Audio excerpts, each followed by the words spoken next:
How's it going, everybody? Welcome to this week's Lumix Live. I'm going to preface this entire stream by just kind of stating I am much lower energy today. I'm just kind of getting over being sick.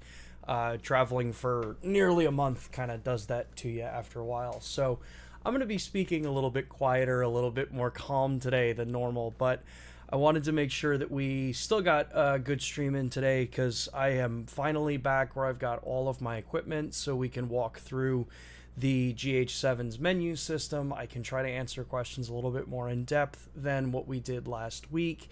I also have received two awesome packages from two amazing companies that we're going to talk about, which make great pairs. With the brand new S9. So we're going to try to cover both of these today. So throughout the stream today, if you have questions, be sure to drop them in the chat using @LumixUSA, as you can see many people are doing. It just helps me see the questions so I can get to them. And then I've also got the comment section up from last week's stream because there are a couple things that I wanted to make sure that I kind of clarified, because I was also brought up to speed on a couple of things that I had wrong in last week's stream. So I want to make sure that I get all those kinds of answers to everybody. And so before we jump into that, I want to remind everybody in the US about Lumix Pro Services. We have the red and we have the platinum tier.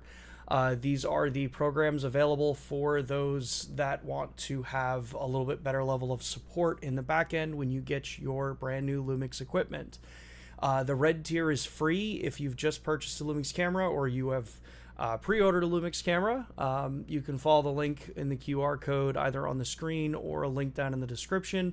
Get yourself registered. The new cameras, as they come out, you won't see them on the list until they're actually shipping, so you may have to give it a little bit of time, but you've got the links here. We talk about it every single week, so you'll be able to get yourself registered. If you're someone who prefers to have a higher level of service and support, if you're someone who uses your equipment really hardcore, you can always take a look at the platinum level membership in the US. Now, the platinum level membership still comes with the 3-year warranty that's extended over manufacturer, but on top of it, you get some extra benefits there. You get 2-day repairs with next day shipping both ways for free. You get 20% off out of warranty repairs. So that is if a camera or lens is dropped or broken or something happens that's just not within manufacturer warranty, you get a discount on that repair. You also get annual sensor cleanings, EVF cleanings, lens calibrations, firmware updates, all the kind of stuff that if you'd prefer to have our team do it, you have access to having them do that. And then you also get access to the membership hotline. So that's the phone number that operates Monday through Friday, 9 a.m. to 5 p.m. Eastern Standard Time or Eastern Daylight Time. This way, if it's something that you would prefer to speak to somebody about, you're able to actually get on a phone instead of having to deal with chat or email if you're more of a phone person. So if you're interested in either of those and you're in the US, be sure to take a look at the QR codes. It's the same QR code for both of the slides there, or the link down in the description, and you can get yourself registered. So as a reminder, throughout today, if you have questions, do what everyone else is doing in the chat, tag @LumixUSA, and we'll try to get through them. So like most of the time, we're going to start. We're going to go through some of the questions that have been submitted already in the chat, and then we'll jump over going through the camera's menu, and then we'll talk about the S9 and some of the lenses throughout. I kind of gave it away. Some of the lenses that I've got here before we kind of wrap the whole stream up. So first question that came in here was from Cliff. How's it going, Cliff? It says, can the GH7 display in gain in both ISO or decibel values? So, yeah, for the longest time, Lumix cameras have had the ability to change the shutter speed gain operation. So if we look here, if I go right into the camera menu, and then I go into, in this case, I'm in the video mode. If I go to image quality, page 1, go down to the bottom, you'll see that you have an option for seconds in ISO, angle in ISO, and then seconds in decibels. So depending on the side of the world you come from for video capture, photography based, we think shutter speed and ISO. So that's where you get your seconds and ISO. If you come from a more cinematic, more higher end video production case, you're probably looking at angle and ISO, or if you're far enough back, it was ASA. And then if you come from the digital camcorder world, a lot of times you're used to looking at gain or decibels for it. So you have all three options within the GH7. When you change it to seconds and decibels, you'll notice now that when I go into the ISO value, you just see it says decibel 02468, and it just gains all the way up. So you have some pretty cool options there depending on how you want to work with the camera or what works best for you. Vast majority of the time, we see that people, especially with this crowd in general, tends to leave the camera in the angle ISO range. This way your shutter angle is set no matter what frame rate you end up choosing. So it makes it pretty easy to be able to just swap out frame rates, know that your shutter speed's on angle, or that everything's relative as you are changing your shutter speeds. So it's a good question. It's one that we typically don't cover much because it's one of those features that we kind of assume is just known with the Lumix cameras. We've been doing it for a while, so. Next one is also from Cliff. Says, can the GH7 record full scan open gate in ProRes 422, or is HEVC required for that? So for open gate recording, the full 3:2 aspect, or in this case, the GH7, which is going to be 4:3 aspect ratio, the camera does require to be in HEVC for the compression. So if I go back into the camera here, I can show you the different recording modes. If you want to do full open gate recording, this is where under rec quality, if I change my filtering back out to go into, no, not that one. If I change my recording frame rate out here, or resolution, sorry, 5.8K, which is the full open gate of the sensor, you'll see that you got 420 10-bit in 200 megabit per second. As a side comment, we've always had questions about why is it that we do 420 10-bit in an HEVC container, and the main, or in compression. Main reason for that is that is the actual kind of hardware supported decoding and encoding capabilities that many computers have. Things do change over time. 422 10-bit in HEVC is on the cusp of starting to become much easier across the board to actually work with, where you don't necessarily need to transcode it, but it's still not there yet. And with HEVC at 200 megabit, you're still getting a ton of data that you can work with these files. In fact, I encourage people to go take a look at some of the stuff that the Crater crew, Kofi, Cam Mackey, I think Brady, a bunch of those guys have been using the GH7s, and they've been mixing it with Arri Alexa LF footage or mini LF footage. And I know in one of the projects they talked about using the open gate with this. I believe Kofi was mentioning about that. So that can help kind of put it in perspective where it's in a real world scenario, not just us looking at spec sheets or things on paper. How they actually perform in the real world, because I think a lot of times people tend to get a little shy because of various codec or frame rate combinations and things without actually testing it themselves. When you actually put these things into real world, things tend to be very different. But yeah, so it needs the HEVC 420 10-bit for the open gate recording on the GH7. Excuse me. Next one up from Cliff says, GH7 is a brand new BSI sensor. Explain any improvements over the G9 Mark II and why it's perfect for the GH7 needs. Yeah, so the GH7 is a BSI sensor. Technically, so is the G9 Mark II. The difference is there, when we say that it is a different sensor, there are subtle differences that happen between generations of sensors. It's the same way that the GH6 sensor is not the same as the G9 Mark II sensor, is not the same as the GH7 sensor. As far as hard details, I don't have a ton of them that at least I can talk about. But the sensor does have some tweaks specifically designed for the way the imaging is processed for video production, for the way the system is working. So while they are very, very similar to the G9 Mark II sensor, in fact, you're going to get very similar image quality out of the two sensors. The GH7 sensor is slightly different, very slightly different. That does state that it is a new sensor, though I think we start to, in some cases, get to a point where it's kind of more semantics between whether or not it's a totally new sensor versus it is a new generation of the sensor, a new iteration of it. But really, if you always look at the way the G line and the GH line have utilized the hardware that's used within them, even subtle differences between the hardware also get compounded with subtle differences between the processors that are used and the way the image is tuned coming off of that sensor. The fact that the, for one, the GH7 is capable to do the Arilog C3 unlock.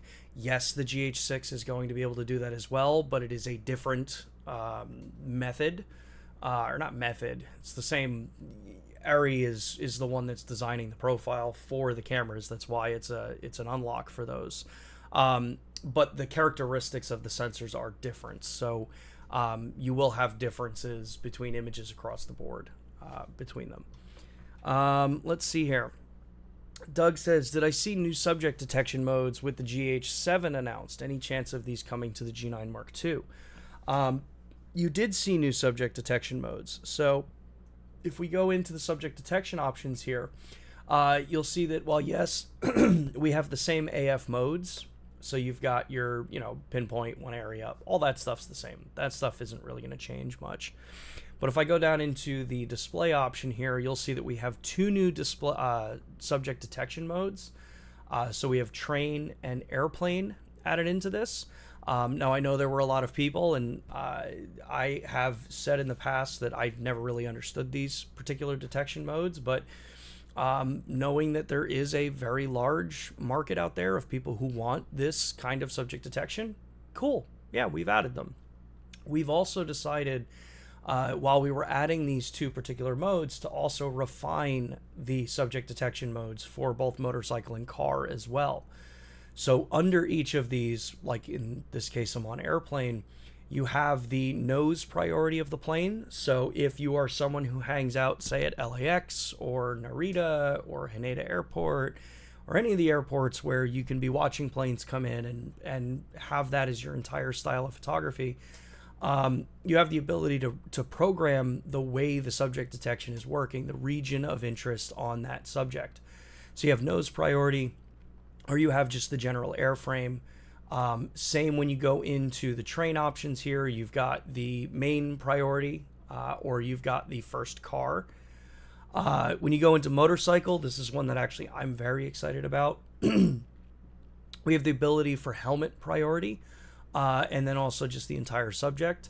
So these are just more of the tools built in that as we were kind of going through, and we're going to be adding things to the autofocusing system, it allows us to go in and make these kind of upgrades as we go along. We've got enough processing power in this camera, in this generation processor, to add more things and make things just more efficient for users out there, whether you're someone who uses subject detection modes or you're not. It can just make things that much easier for you. Okay. And then the second part of that question, any chance of these coming to the G9 Mark II?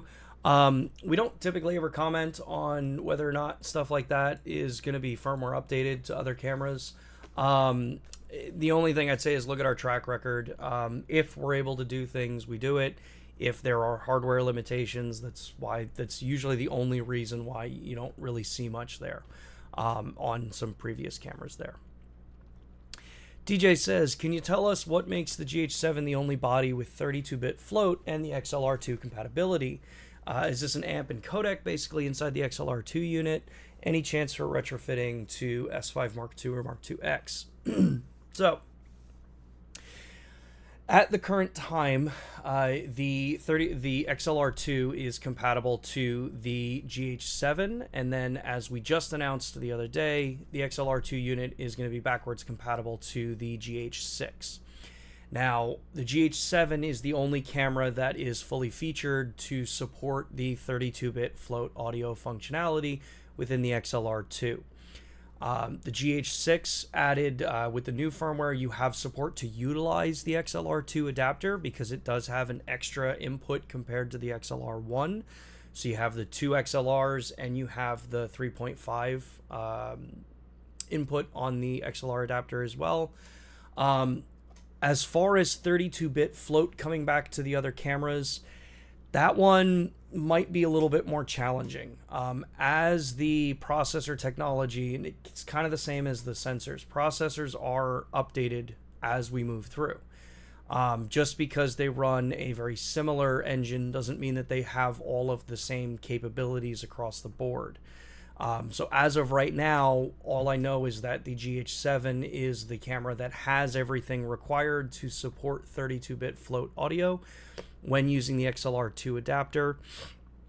Because while yes, the conversion and the audio is created in the adapter and then injected into the camera, the processor needs to know what to do with the footage and the audio files. If it doesn't know or it doesn't have the capabilities to know to mix it in with the video file, then you've got a problem.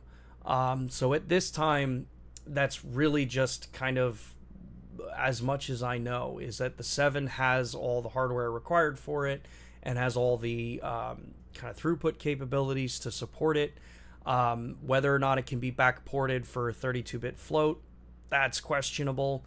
But as you can see with the GH6, we're trying to make sure that the adapters are compatible. As far as confirming compatibility to S5 II, 2X, even G9 Mark II, I don't have any information as to whether or not the XLR2 is going to make it to those cameras.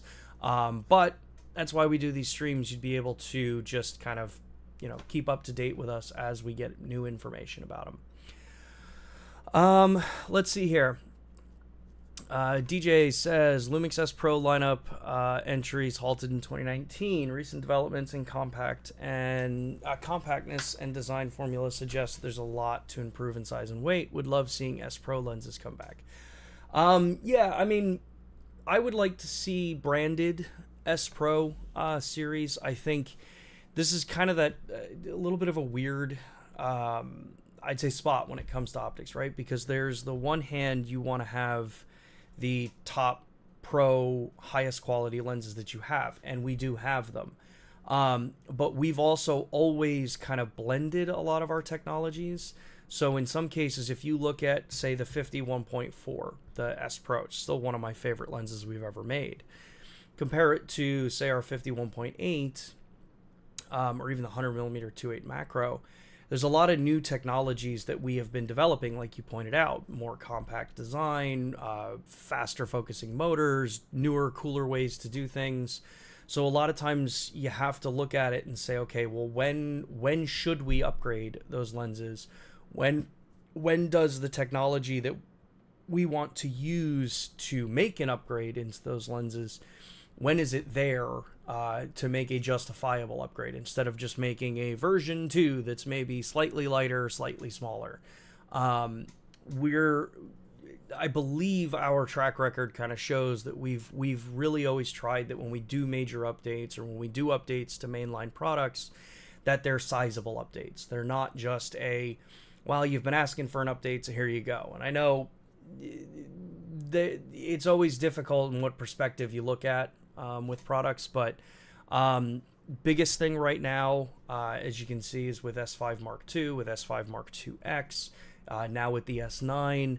A lot of the 24-70, 70-200, 16-35, the S Pro lenses are designed based around the original chassis designs for the S series, so the S1, S1R, and S1H.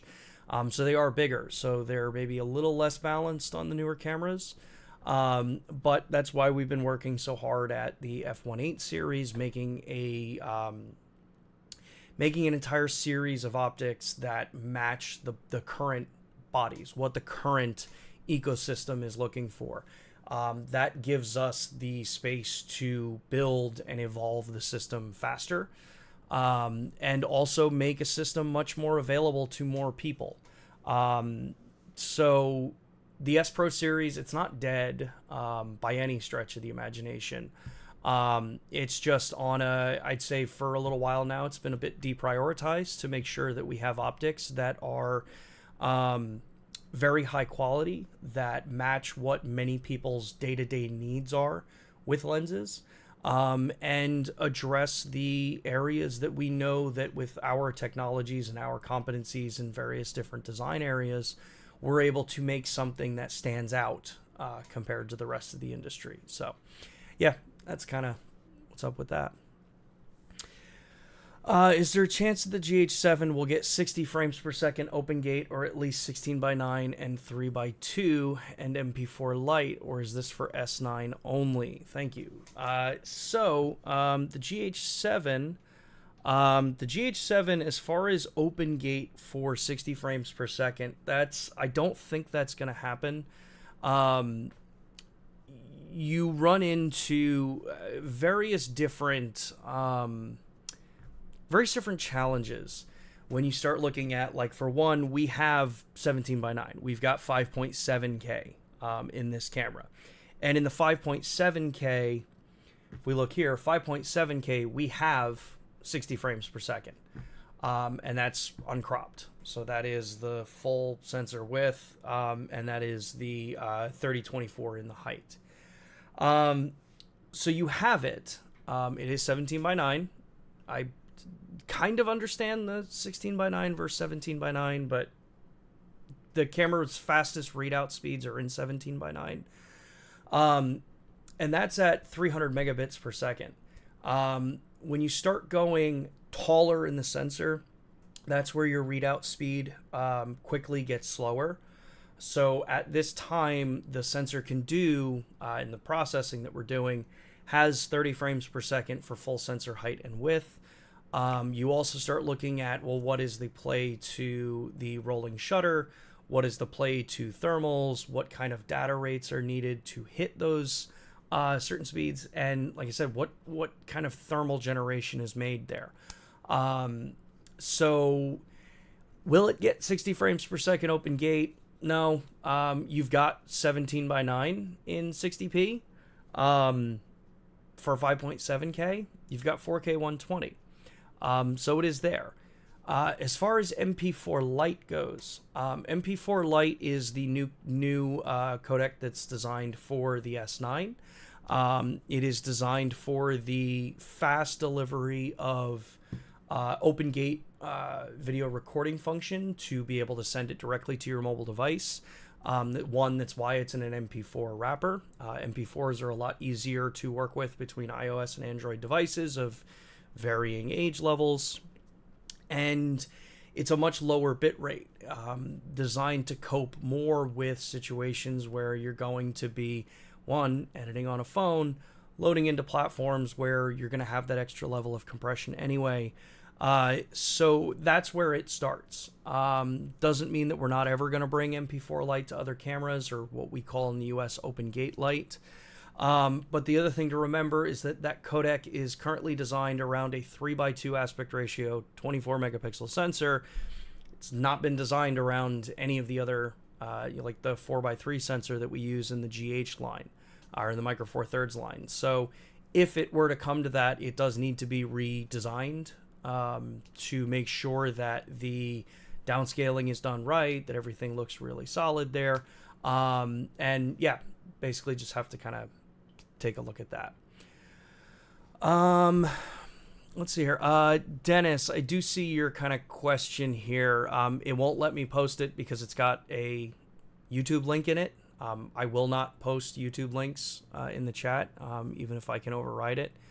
It says GH7 has heavily improved codecs without any macro blocking, and log C without any external ND filters looks almost identical to RE Alexa Mini LF. Yeah, I encourage people to go take a look at users who actually work with ARRI cameras in real workflows. because there is a major difference between going into something like Resolve, doing a color space transform to mimic Arilog C3 versus having the company who makes the profile actually profile the sensor for it. The whole process with the Arilog C3 in the GH7 is seriously one of the coolest things I think I've seen in this industry in quite some time. It's rare that you see another company willing to license out their color profile unless there is a reason for it. Being able to take a camera like this, bring it on set if you're trying to scope out locations and you are working on a bigger production from that side of the world, you've got a camera that's going to get you the same color workflow. And when I say the same, I mean it is the same color workflow. And what I think a lot of people miss is that, sure, modern cameras, if you shoot raw, you can kind of make any camera look like any camera to an extent. But in the pro side of the world, time is money. Pro colorists are not going to do a color space transform on this camera and then have to tweak it and make sure, oh, does it actually get really close, or how close can I get it? If it's already there, it skips that step. It becomes a no-brainer on set to be able to use. And in situations where maybe they're going to be filming and you've got a scene or a cool idea or a concept that wants to be thrown into, how do you want to get the camera set? What kind of angle do you want? This is the camera that will end up living on set to be that kind of camera for them. So can start out as a director's finder, as a scouting camera kind of thing. And then it can very easily live in an actual production workflow where time is money. You can't be messing around in post. So that's on the high level.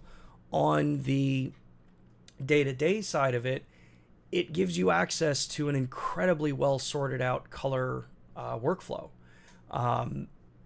There are lots upon lots available for finishing the projects. It is a different workflow than Vlog. So if you're used to working in Vlog, I encourage you that before you just start attacking Log C3 workflow, by attacking, I mean actually starting to work with. Before you dive into it and start really trying to push and pull the footage, take a little bit of time, do some research on how Arilog C3 is actually properly edited in color workflow, because you'll see that it is different. It's a log-to-log workflow. And if you try to attack it like you do Vlog workflow, you'll run into problems like I ran into, where it becomes way less flexible and you end up running into weird color problems because their workflow is backwards from what Vlog is. So yeah, I encourage you, take a look at the Arilog C3 stuff. There's a couple projects I know that have been shot on it. Obviously Cookie Jar, the one that we launched the camera with. There's a piece coming from Kofi and Cam Mackey and those guys where they shot with the Alexa Mini LF and a GH7 or a couple GH7s. And to be fair, when we gave it to them, it was kind of just like, hey, here's the camera. Go shoot. It's got Log C3 unlocked for you. And yeah, you get some cool stuff with it. So, all right, let's let's take a second here and let's talk about what I've got in front of the camera here. So we've got what I would say is probably a very beloved camera of the internet these days now. So we've got, this is my S9 that I've been shooting with ever since before Osaka and the announcement. And my friends over at Sigma USA, as well as my friends over at Suray, were amazing in listening to us and kind of talking about, how does the S9 fit, and what kind of optics really would pair well with this camera. And they sent me over a couple of options here to kind of show. So, like we said, I've mentioned before anamorphic capture. So that's these three lenses over here. So I've got the set of lenses from Suray that actually, let's change it to this one so I can show them a little bit cleaner. I've got 3 lenses that Saray sent over, and this is a kit that if you are looking to get into anamorphic, you can pick up yourself. So again, full transparency, Saray sent me these 3 lenses. These are lenses that I've actually had my eye on for quite some time now. I've wanted to get my hands on and work with them. And it's a set of 3 lenses. You've got the, this is the 35. Am I holding that up right? Yes, I am holding it up right. So this is the 35. This is the Saturn series of lenses. Now these are the native L-mount versions. So that means that I don't need to adapt them. I can just put them right on the camera and I'm good to go. What's cool about these is that these are 1.6 anamorphic lenses. So that means with the S9 being one of the smallest, if not the smallest, open gate recording camera in a full frame 35mm sensor, means that I can get the highest advantage of capturing open gate with the 1.6 D-squeeze to get myself that proper CinemaScope. And we have all the tools in the camera to facilitate capturing anamorphic footage, whether you're going to be doing this in the video side, or if you're like me, who's in the photography side, using these kind of out of their ordinary and using them as photographic lenses. Now, while the cameras don't have anamorphic D-squeeze for stills capture in it, you can still use them, capture in the anamorphic optics that you want. You just have to do a little bit of work in post to bring those images back to, you know, the kind of anamorphic look that you would want to go with. Now, why am I bringing these up when it comes to cameras like the S9? Well, if you've looked at anamorphic lenses before, typically, especially when you look at full frame optics, they're gigantic. They are huge. They're much better suited on cameras like the S5 Mark II, the S5 Mark II X, compared to a camera that is small and compact like the S9. So now I have the option, and I know a number of other people have talked about this online, but now I have an option that allows me to just go out super compact like this and be able to capture. This is a 75mm f2.9 T29 anamorphic lens on my S9, and I can just hand hold this. I don't need a cage. I don't need anything major for it.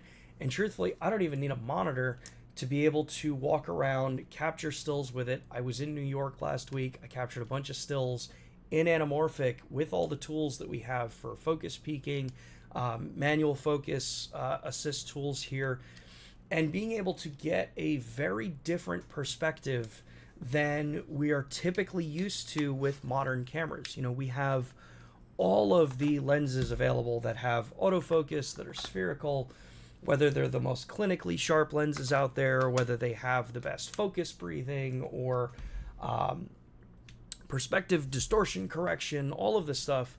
But I mentioned before, and I think what a lot of people were taken a bit off guard with, is that the S9 is one of those cameras that actually can bring back some fun to what you want to go out and capture. And with those anamorphic lenses, it's actually taught me to kind of play more, break out lenses that I haven't broken out in years, because this actually just gives me more fun capturing with. Yeah, we've got all the other pro cameras, we've got everything else that you kind of would look for, but now you've got something that can actually just be your casual day in, day out walk around camera.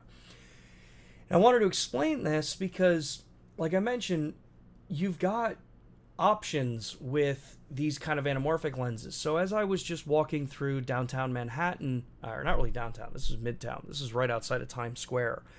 So being able to walk around with these anamorphic lenses and the tools that you have in the S9, I'm able to take full sensor 6000 by 4000, so 24 megapixel images that are already prepped to be able to bring in, put right into a program like Photoshop or any other program, come in, literally just do my image size, and because these are a 1.6x lens, I just have to stretch my width by 1.6, and then now I get my stretched anamorphic frame out of it.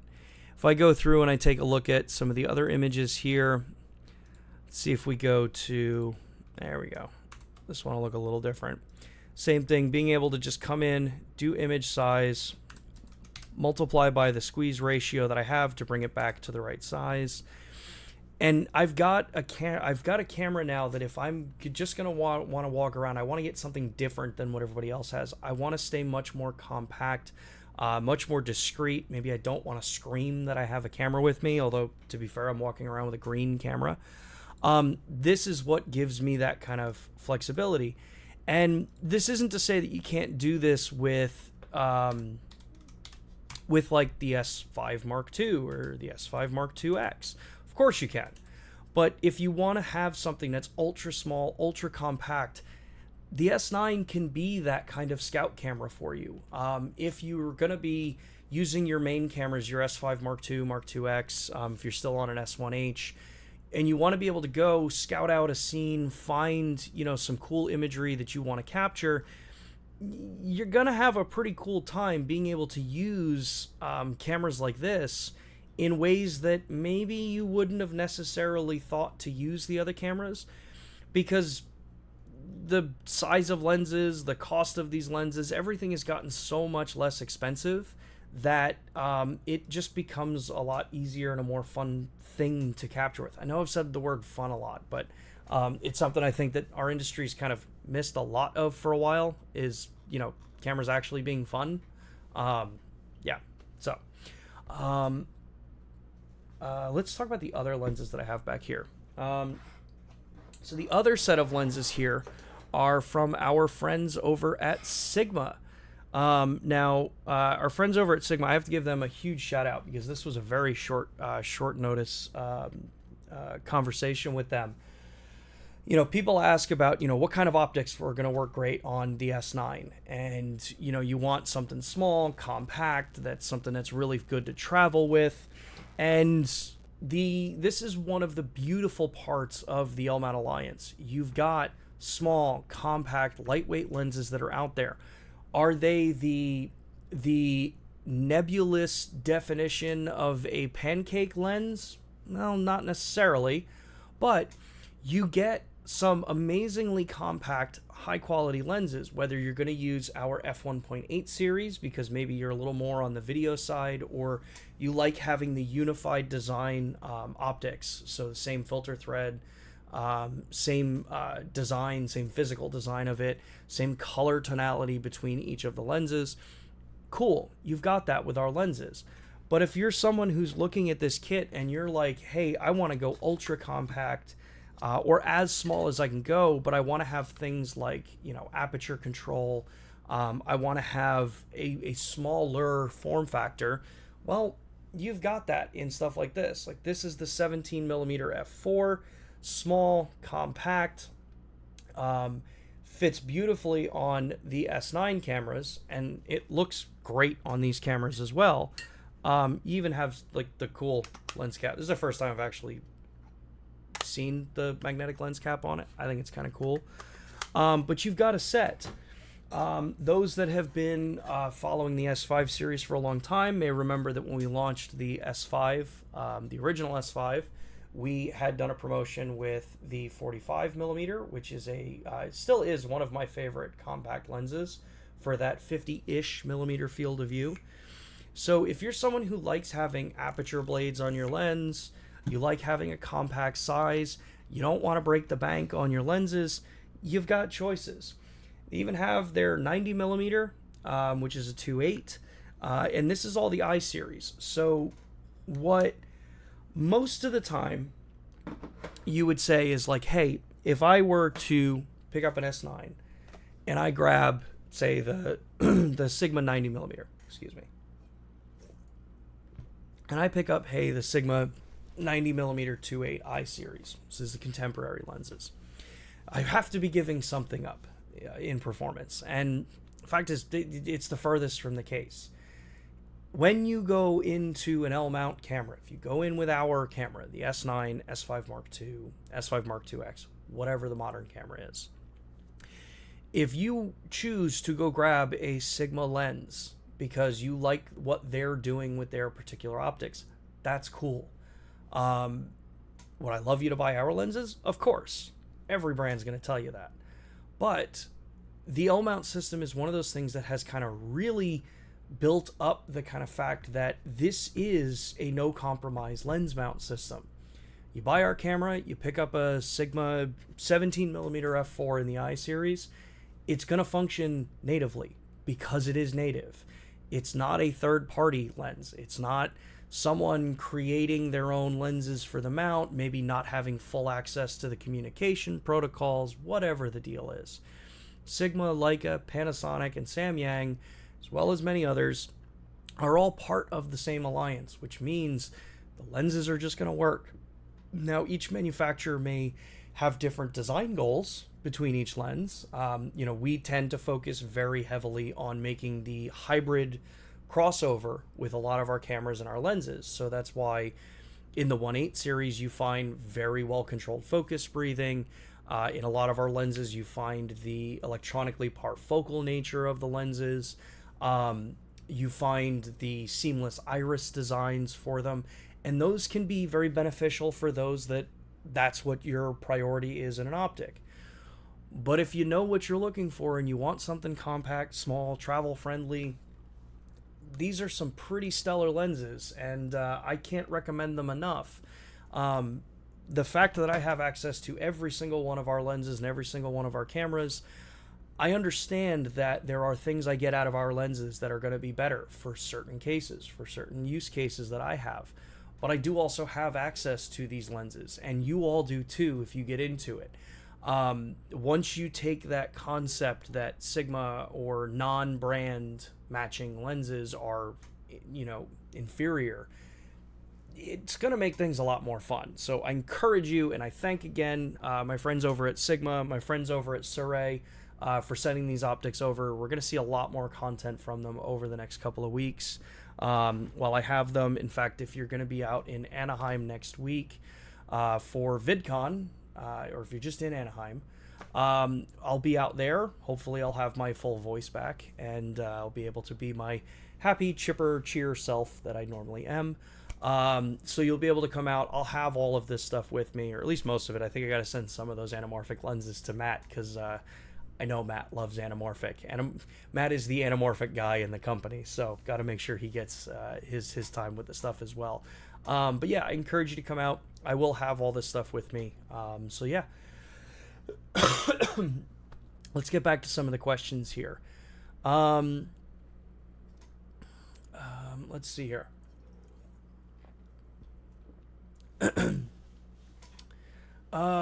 Leaf says, the GH7 looks like a great camera. Is there any chance we'll see a successor to the BGH1 and or a GH5S in the future?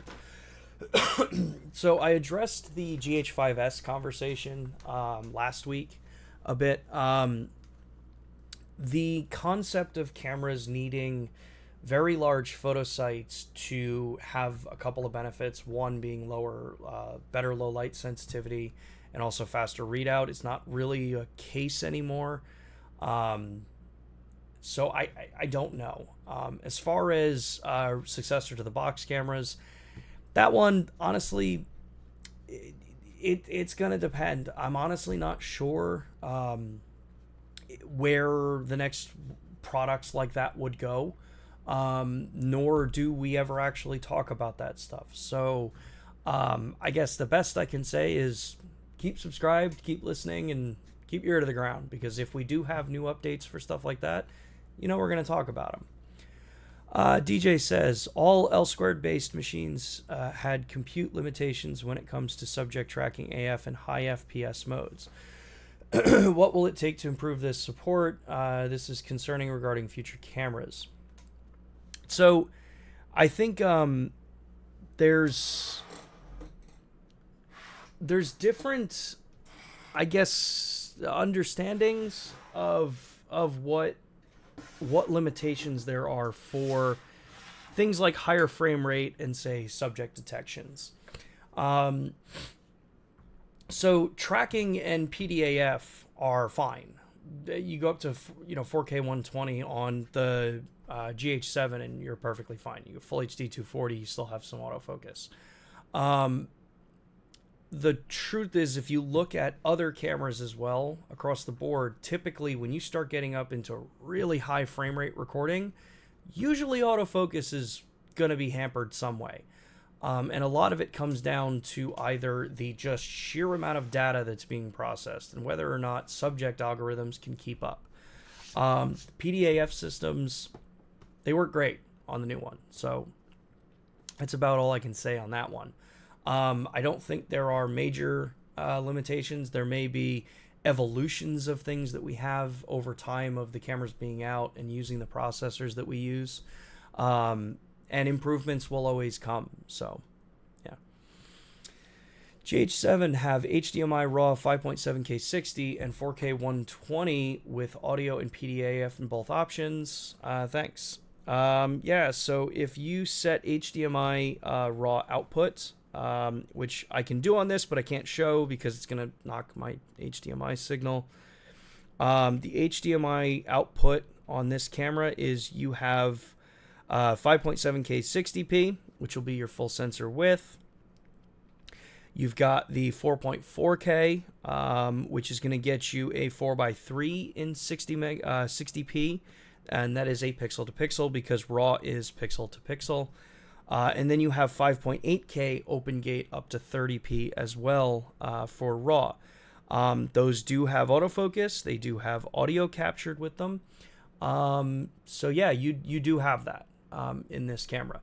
4K 120 will require the external Atomos recorder. I believe the Blackmagic recorder too. I haven't checked that in a while. But yeah, you'll have that. It's pretty much the same as what we've done on GH6 and other cameras that have external RAW.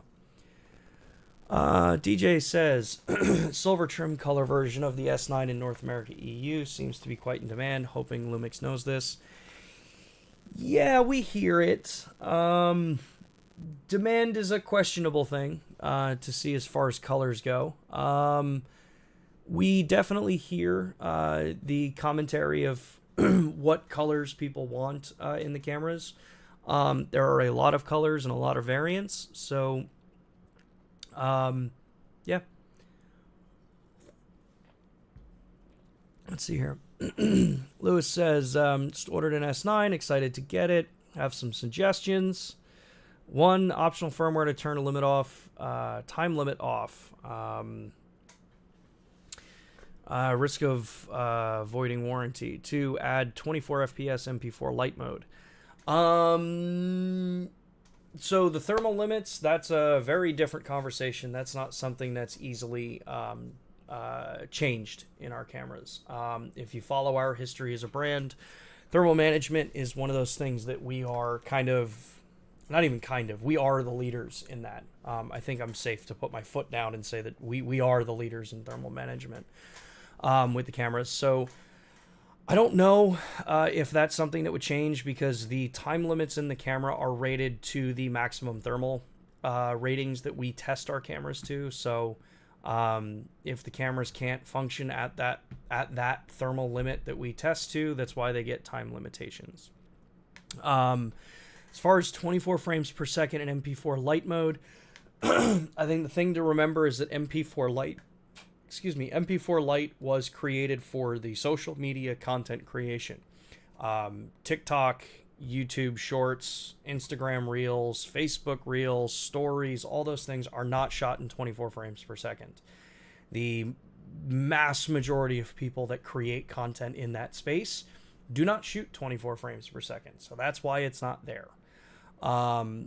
Doesn't mean we can't add it in the future. But at this point, it's at 30p. Let's see here. DJ, ProRes RAW is cool, but many of us use DaVinci Resolve. Lots of Lumix content is even DR related. How could us DaVinci Resolve users also enjoy compressed RAW formats? What's the solution for this? Right now, if you wanted to be able to do DaVinci Resolve directly, yeah, it would be, as Dennis points out, you would use Blackmagic RAW through the Blackmagic RAW or the Blackmagic Video Assist 12G, and that would get you that ability.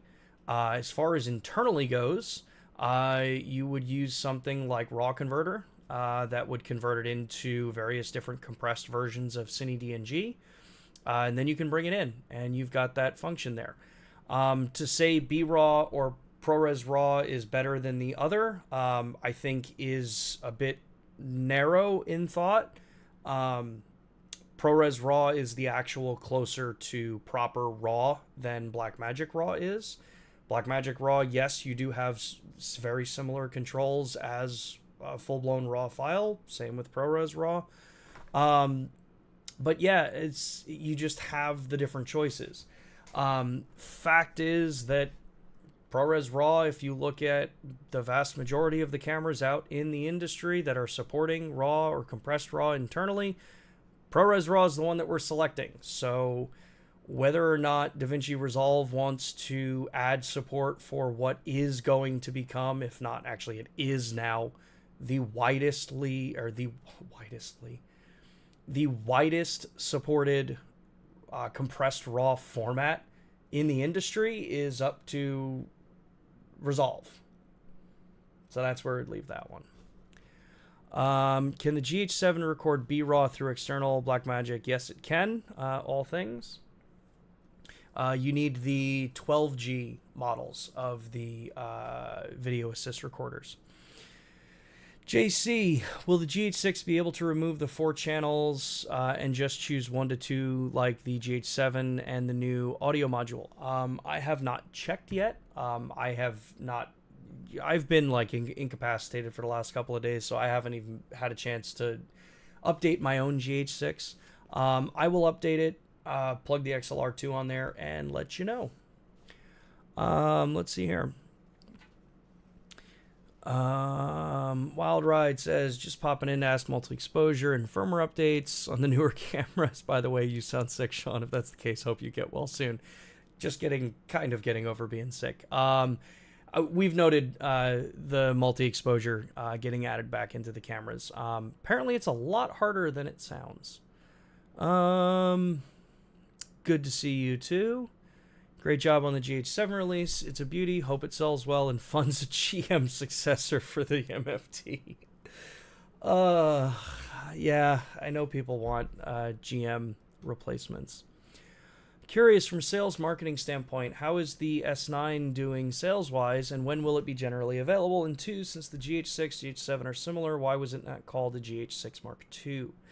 S9 sales are doing fantastic. I know the internet loves controversy and loves to pile on things that maybe they don't necessarily like, but the S9 is selling ridiculously well. So I think when you get past the first knee-jerk reaction of a product and start realizing that people can have fun with cameras, and not everything has to be a serious professional tool, and this is, it's got to have X, Y, and Z because of what it is built for. People have caught on. I don't know what else to say. I mean, we made the statement, sales are outpacing what our production was for pre-orders, which is a great thing. And yeah, we're just really excited about it. As far as when it's going to be generally available, it's going to depend on the color variant, because when you have multiple colors of a camera, you always end up having 1 or 2 colors that massively outpace the others. So you may see like certain colors are more readily available than maybe the ones that you want. I know the green and the black ones seem to be, from all the conversations of people that I've spoken to, have either pre-ordered or those that were at the Osaka event, green was the kind of standout of the color options for many of them. So I imagine green is going to be very hard to get. Black cameras are always hard to get, so just because it's simple, it's clean, that kind of stuff. The other colors, you may find easier getting them. It's going to depend on your region and what color is available and what your dealers ordered in, things like that. So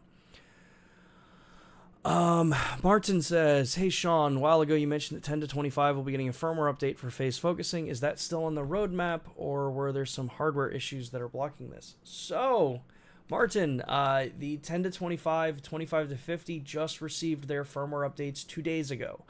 The updates that came for that were the kind of better integration in with the PDAF system.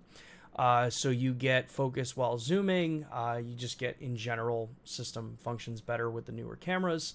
So yes, those updates are out. Links down in the description to go to the global page. Scroll down on the Micro Four Thirds portion there, and you'll see those lenses with their firmware updates. Let's see here.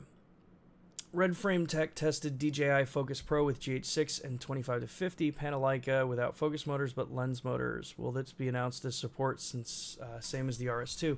So I have asked the people over at DJI about that because their online compatibility, like when you go to the products page, that only shows compatibility for Bluetooth, and we don't have the Bluetooth compatibility between our systems. So I don't know if that's going to be like a dedicated announcement. But yeah, you've got that, the Focus Pro, the LiDAR control, that kind of stuff. You've got the ability to control our lenses, through their system. So there you go.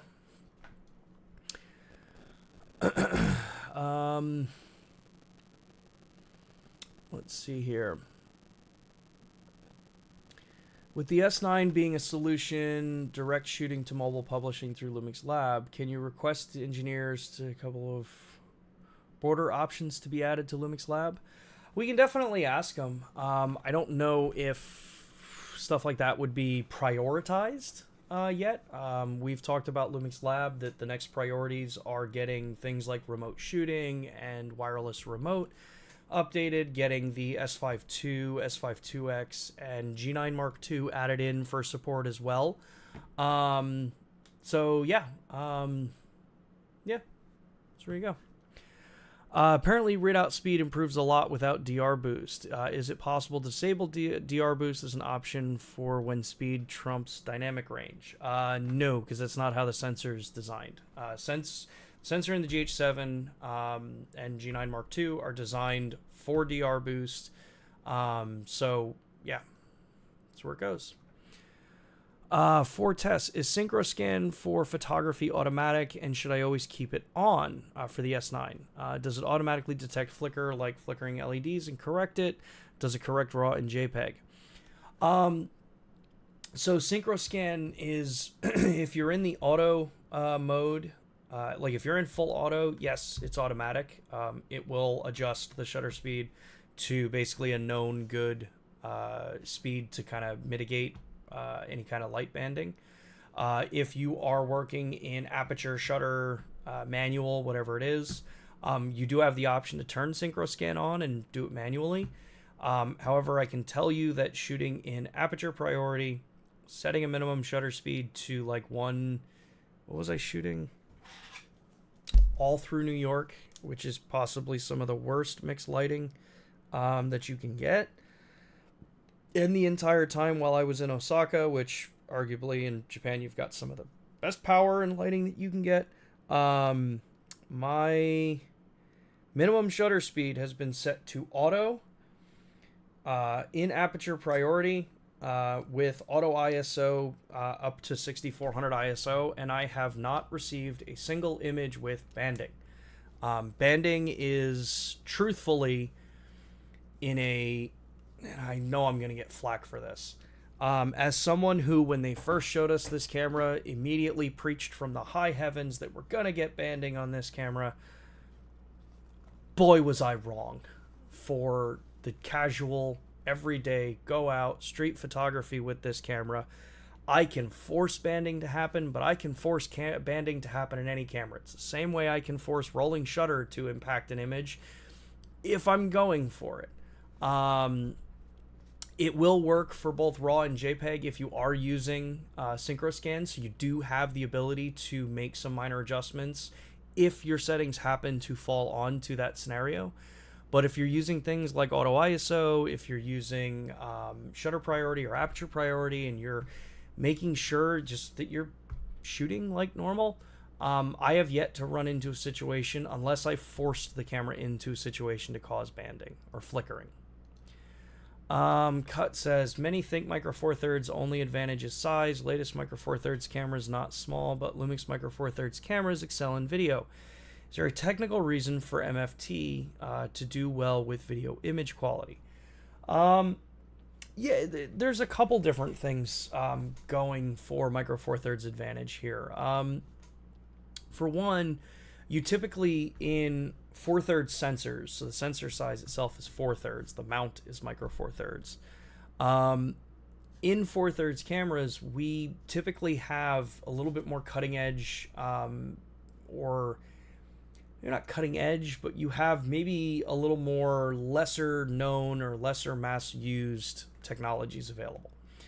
So in the GH7 is a good example. We use the dynamic range boost functionality, which takes a single image in, dual processes the single frame in a high and low gain circuit, then muxes them back together and kicks them out. What that allows us to do is have a smaller overall package. So package being the camera, lens, sensor, battery, the whole kit. Lets us have a kit that is smaller than that and has better dynamic range and better rolling shutter performance than even some of the class leading APS-C cameras out there. Now people like to talk about low light performance and how, well, you can't get a shallow depth of field. Well, that's not true anymore. A lot of times those are fallacies that have just been carried over the years, because people haven't tried any of these cameras, and for all good reasons. Sometimes you're well suited into a brand or a system that you're in, and cool, that's cool. But across the board, if you actually take an objective look at, well, what does the data say the sensor can do and these cameras can do? What is the rest of the market saying it can do right now? You'll notice that the rest of the market tends to be way too biased in conversations. I think we've also seen a lot of people online talking about this as well, that we get to a point where we say, well, if it's not this, then I would never consider using this, or this is so tiny it must be garbage, or things like that. But those are comments that come from people who've never actually even tried it, so they're not really, in my view, a valid opinion. Having used all of these cameras across the board, this past week we had a project, we had an event that I was supporting up in New York for Project Red with Panasonic. It was our own kind of whole event, and I was the event photographer for the event. You know which camera I chose to use for the photography in the room? In a room that was all lit red, and I needed to use flash, I used my GH7. That was the photography camera I chose. I had my S5 IIX with me, could have used that, and everyone would say, oh, well, you got to go full frame for proper professional photography and all that stuff. Usually those are comments from those that have maybe never used Micro Four Thirds or done a lot of event photography, or maybe you have and you've had a bad experience with older series cameras in the lineups. But you throw a flash on any camera and you're doing event photography where you're typically going to be shooting at like f2.8 to f4 because you don't want ultra shallow depth of field where you're only catching this much of focus. You realize that these cameras are beyond incredibly capable at that kind of stuff. So the technology in Micro Four Thirds tends to push a lot farther than the comparable full frame in resolution. So 24 megapixel sensors in full frame versus 25 megapixel sensor in the Micro Four Thirds camera here. We've got faster rolling shutter, so faster readout. We can manage thermals better in cameras like this. We can also manage stabilization better in Micro Four Thirds cameras. So in the video side, it comes to better thermal management, being able to stabilize the sensors better than you can in full frame, because the carriage for the stabilizer is smaller. They tend to be a little less power hungry. if you choose them to be. But also you get a lot of cool new processing techniques like DR boost that is only in this sensor, not in full frame. So yeah. So I got time for 2 more questions, and then I'm going to call it and then rest my voice for this weekend before I get on a plane and go to Anaheim, California. Let's see here. Andy says, I want the option to get the S9 in colors without the kit lens. Adorama, B&H, and Amazon only have the black options, body only. I already have a lens for my S5 II. Yeah, the color options are only available in the kits. Thank you. As everyone all of a sudden... Okay, cool. Yeah, the kit options are only available in the... or the color variants are only available in the kit options. So, yeah, that's just how they are brought into the United States. Let's see here. FC, did I miss one of your questions? Let me go back and take a look. Wish there was a search function. FC, I saw several... Okay, here we go. FC. Sorry about that, FC. I saw several GH7 reviews, and none of them talked about new crop zoom feature or this feature exists. Will this be featured in the final production? That's a good question, FC. Yes, the hybrid zoom and crop zoom features are going to be included in the GH7. We did announce them with the S9. And yeah, it's a pretty cool little tool to be able to get a little bit of extra reach. And yeah, it's a pretty nice little setup here.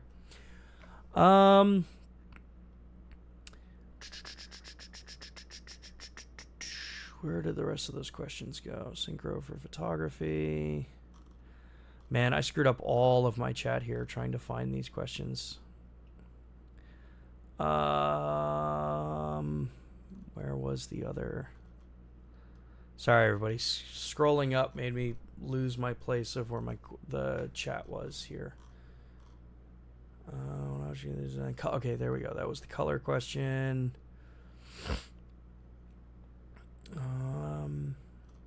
Soon, thank you, Macari. Lens suggestion. I would love a revision to the 21.7 for a future GX85. I actually have the combo and it's fantastic. Carrying it around with my GH6 and S5 II. Yeah, the 20mm has such a cult following to it. I think what you may not put together is that the 20mm and the 14mm, those lenses, the way they focused was actually moving the entire element block, so they're not fast. That's why they have relatively limited functionality on the newer cameras. To redesign them to keep the size the same, but also be able to adjust the focus motors to our specification, to my knowledge, the motors don't exist yet. The smallest motor we got was being able to size the 100mm down from traditional 100mm, so we got that down half of the length and close to half the weight of others. So yeah, let's see here. Ow. So I'm curious if the Lumix Lab app will support S5 II and S5 IIX in the future. Conversely, also want to know if the S9 will be compatible with Lumix Sync. Lumix Lab is scheduled to support S5 Mark II and S5 Mark IIX in the future. That's on the Lumix Lab website. We have a link down in the description below. And the S9 is currently out of the box compatible with the Lumix Sync app. So you are able to use Lumix Sync for remote control, stuff like that on the S9. You're good to go with it right away. Cool. All right. With that, everybody, and I think it's Cabral. It was very nice meeting you at the House of Red also. It was very cool seeing you there. All right, everybody. With that, I am going to call it for today. Definitely feeling the tiredness of talking for this long. I won't be live next Thursday at 2 p.m. I'm going to try to get something recorded for next Thursday. We will be out in the out at VidCon, so the trade show out at the Anaheim Convention Center next week. So if you happen to be in Anaheim and you happen to be going to that show, be sure to stop by. We've got a huge booth at the show. We're going to have S9s there and have some really cool stuff to show off. So yeah, if it happens to be a show that you're going to be at, come join us. I'll be there. Otherwise, we will be back to our normal schedule the following Thursday at 2 p.m. Eastern Time here on YouTube. Get out there, have an awesome weekend, create a bunch of cool stuff. Make sure to check out our social channels. Tag us in the content that you make. We love seeing photos, videos, all that kind of cool stuff that you all make out there. And outside of that, I'll see you in the next stream. Have a good weekend, y'all. Later.